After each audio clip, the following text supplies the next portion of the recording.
Hey everybody, in this video today we're going to talk about one of Indianapolis' most popular suburbs, hands down one of its most popular, and it's actually really well known across the entire country. We're going to talk about Fishers, Indiana, and the pros and cons of living in Fishers, Indiana. So stay tuned.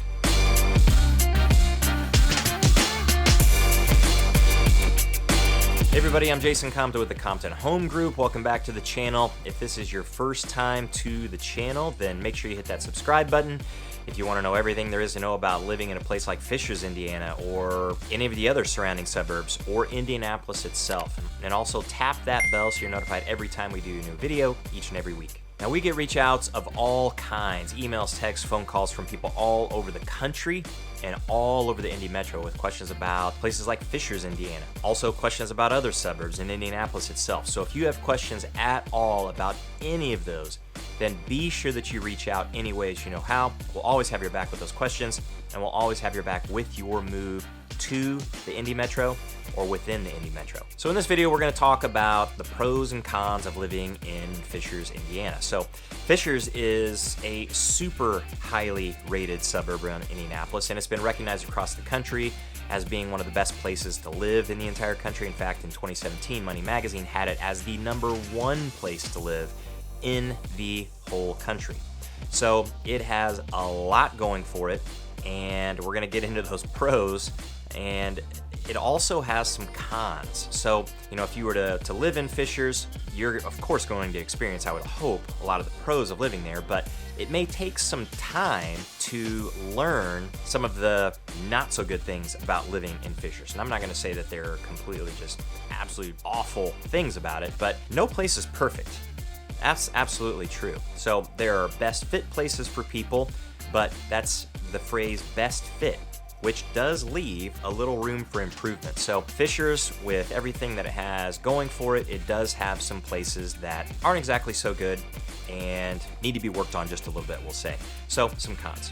So the #1 pro about living in Fishers, Indiana, and this is something that most people experience when they are living there, is the fact that it is extremely family friendly. And it doesn't matter if you have kids or not. If it's just you, it's going to be friendly for you as well, because just the ease of living and the quality of life in Fishers is exceptionally high. Now that takes into account an awful lot of things, but when I say the quality of life is very high, it's just the fact that Fishers is a really nice place. It really looks nice, and the schools there are phenomenal. They're extremely highly rated, and you're always going to have something to do or a place to go in Fishers. Fishers is a pretty good sized suburb now. It's near 100,000 people, so it's a city in and of itself, and a pretty decent sized city. So you won't be lacking really in things to do. You don't have to go to Indianapolis to find your entertainment or things to do. You can, of course, if you want to, because the proximity to Indianapolis is fantastic. But the quality of life there and just the ease of living in Fishers is actually quite nice. And when you compare it to some other places, it can probably rank quite a bit higher than many other places, especially when you get down into the city of Indianapolis. It is a fantastic place to live. Pro #2 of living in Fishers, and this is actually a question that comes up from time to time, at least in a roundabout way when people are asking me about Fishers, Indiana, especially if they know nothing about it, is that are there any places to avoid in Fishers? And that's kind of a good question, and I would say depends on what your perspective on that question is. Certainly there's some areas you want to avoid just because the location's not good for you. Fishers is a big place now, so 100,000 people or so, it means it's very big and broad as far as how much space it takes up. So if you work in downtown Indianapolis or maybe someplace else around the Indy Metro, then your commute time would be something to consider for sure. But is there a bad place in Fishers? Well, you get into Indianapolis and, oh yeah, absolutely, without a doubt. There are lots of really nice places, really great places, and safe places too. But there's some places that are not at all. Absolutely not. Indianapolis does not have the best safety reputation across the country. And, you know, there are some parts of Indianapolis where that's true. So Indianapolis is just like any other big city out there. You know, Indianapolis has over 900,000 people. And so when you're talking about a place that's that dense and you have that many people, crime is something that is just going to happen, unfortunately.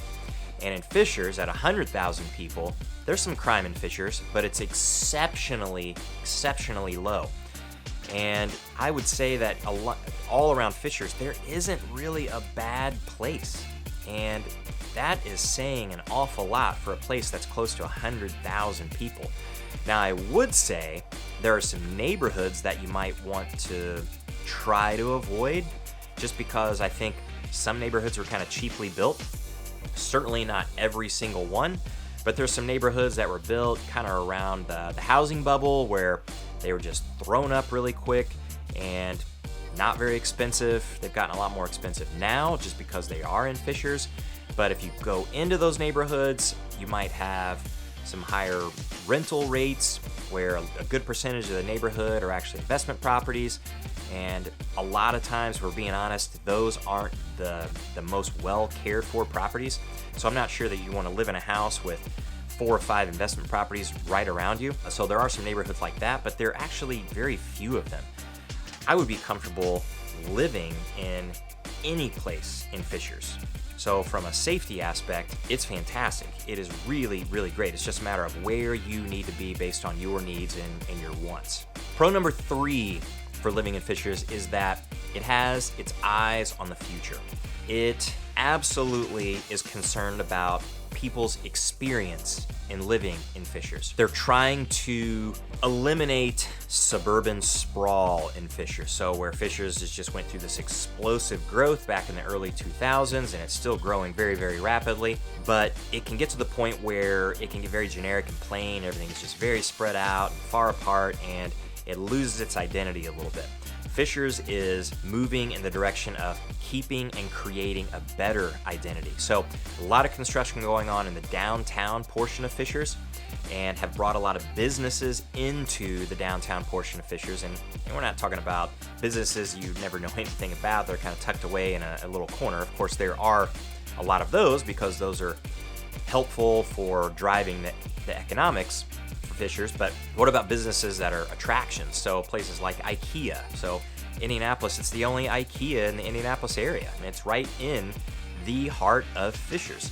Top Golf, which is a pretty fun place to go just to goof off and have some fun. But that's a very, very big business, a very big attraction. It's right there in the downtown area of Fishers. Also trying to bring in more restaurants, because Fishers is one of those places that, just like a lot of suburbs, it's just caught up in chain restaurants and it doesn't really have a personality. So Fishers has all of those that you could possibly want, but people want more unique, individually owned local restaurants.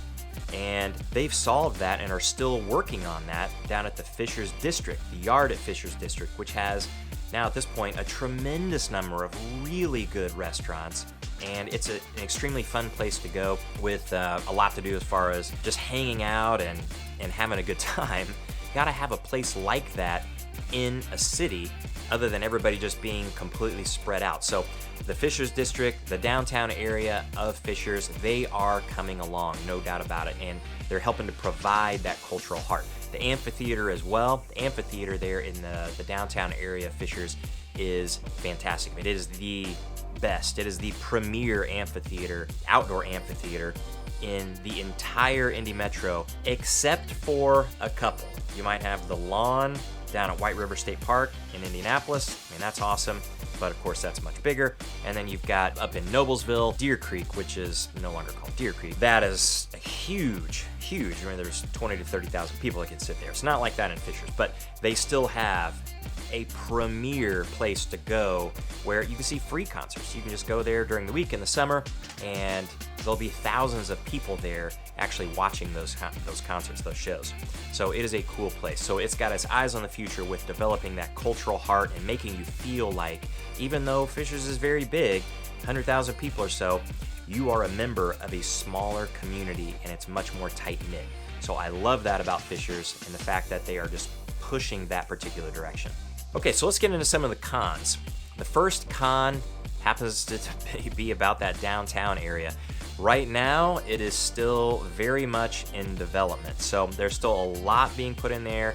They've got some big plans for the future, but there's still some development happening. It will take quite a while before it's absolutely and entirely complete. And also, in the immediate downtown area of Fishers, you don't have a tremendous number of restaurants and shops. There are some, but once you've cycled through a lot of those, then you'll have to cycle back through them again.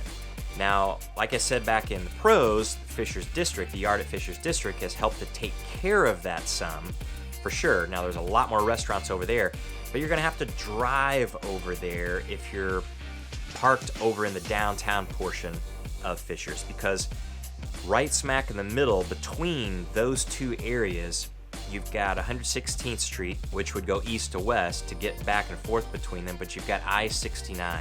So if you parked in the downtown area of Fishers and you wanted to walk over to the district, the yard of Fishers District to eat, that's a long walk. That's a very long walk. You're not gonna do that in terrible weather, and you're gonna have a lot of traffic to contend with. So you're gonna have to drive over there.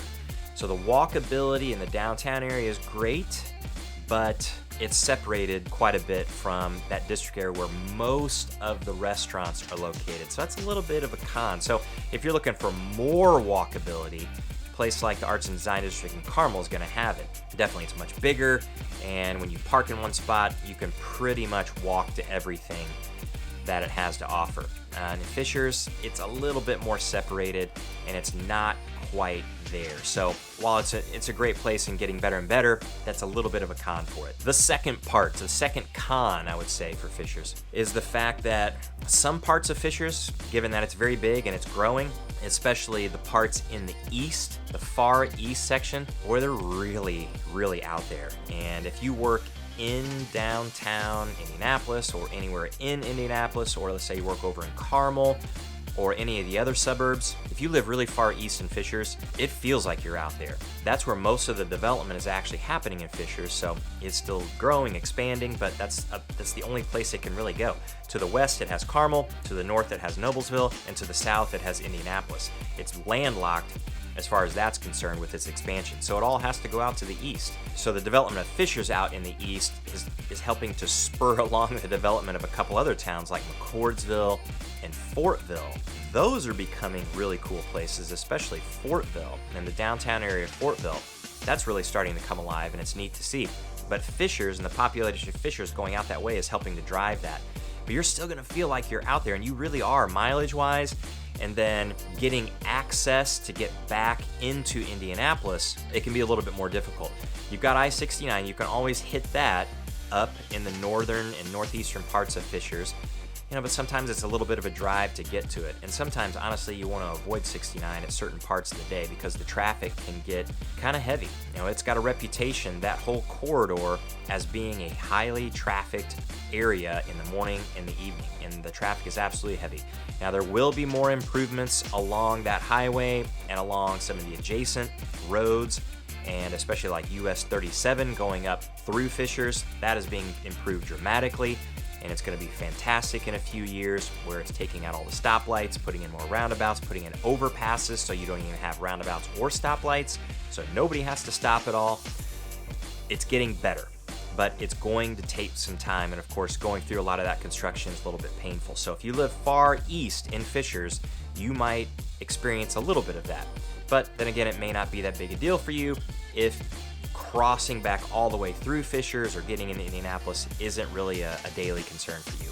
And the third con for living in Fishers is the affordability. The median home sale price in Fishers is now well over $300,000. And if you have $300,000 to spend or less, getting into Fishers is going to be exceptionally difficult to do. There are only really a few pockets left in Fishers where you can get homes under that particular price. Amazingly, in the downtown area of Fishers, at least nearby, is one of those. That's the older part of Fishers. So you can get into an older home that might have been built in the 80s or 90s, but those homes are still, for the most part, going to be over $200,000, and they're going to be very, very small. So a lot of 3-bedroom homes in that 12 to 1,500 square foot range. So if that's just you, or just you and your spouse, that could be great. Or 1 or 2 kids, that could also be good. But at some point, you're probably going to want at least another bedroom or a house that's a little bit bigger. And if that's the case, it's over $300,000 is where you're going to need to be. And you get under $400,000, you got a lot more choices in Fishers, but the competition for those homes is going to be a lot more intense because Fishers is a very, very desirable place. And those prices are not going to come down. Fishers becomes more popular every single year. It grows every single year, and those prices keep on creeping up. So if you can get your foot in the door now or in the near future in Fishers, then you can get yourself established. But if you're waiting 3, 4, 5 years from now to get into Fishers, it will flat out be more expensive than it is now. So there you have it. There are 3 pros and 3 cons for living in Fishers, Indiana. If you have any questions at all about Fishers or any of the Indy Metro, then make sure that you reach out any way that you know how. And until the next one, we'll see you later.